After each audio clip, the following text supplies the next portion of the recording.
खुद को मोदी का हनुमान बताने वाले चिराग पासवान के लिए ये चुनाव इतना भी आसान नहीं है जितना आसान वो एनडीए से अलग होने के बाद समझ रहे थे। क्योंकि बीजेपी ने उन्हें पहले तो वोट कटुआ कहा, फिर यह भी कहा कि किसी भी भ्रम में ना रहे, और अब गृह मंत्री अमित शाह ने जो बयान दिया है वह बयान बहुत कुछ कहता है।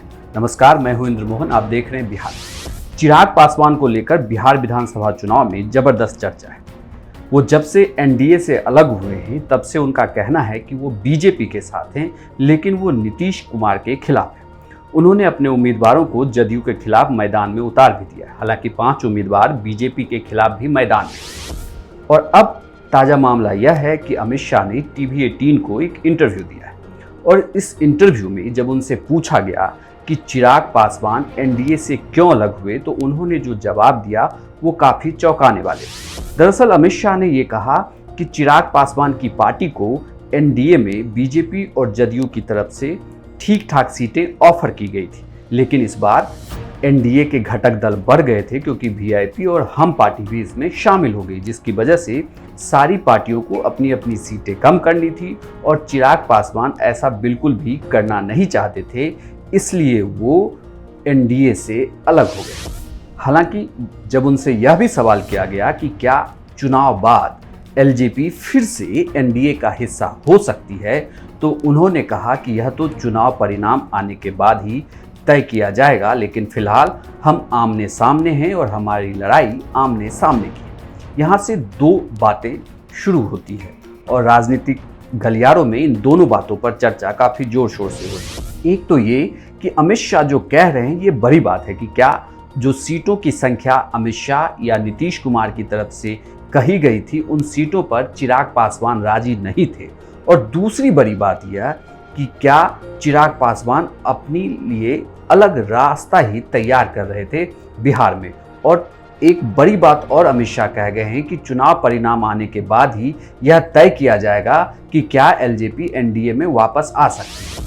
यहाँ से यही लगता है कि अगर सीटों की संख्या कहीं फंसी तो चिराग पासवान की एनडीए में वापसी हो सकती है। हालांकि खुद को मोदी का हनुमान बताने वाले चिराग पासवान ने तो यहाँ तक कह दिया कि वो सीना चीर कर दिखा सकते हैं कि उनके सीने में प्रधानमंत्री नरेंद्र मोदी हैं।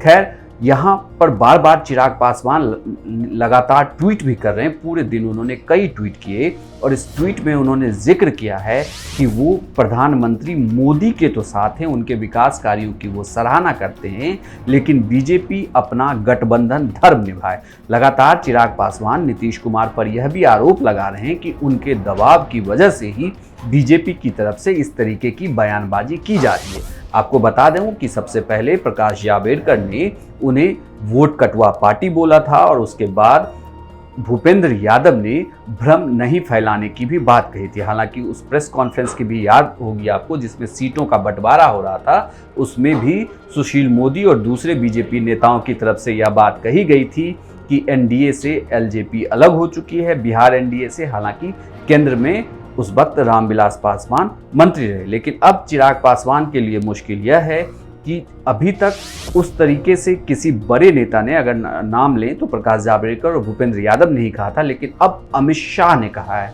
ये कह सकते हैं कि बीजेपी में नंबर 2 की पोजीशन रखने वाले अमित शाह का यह बयान काफ़ी मायने रखता है। हालांकि उन्होंने अभी भी दरवाजे चिराग पासवान के लिए खोल रखे हैं, लेकिन उनका कहना ये था कि चिराग ही उन्हें छोड़ कर गए हैं, इसलिए बिहार विधानसभा चुनाव में यह जंग आमने सामने की है। तो थोड़ा सा इंतजार करिए, जब चुनाव परिणाम सामने आएंगे और फिर ये भी देखा जाएगा कि एलजेपी के खाते में कितनी सीटें गई या एलजेपी की वजह से जेडीयू या बीजेपी को कितना नुकसान होता है।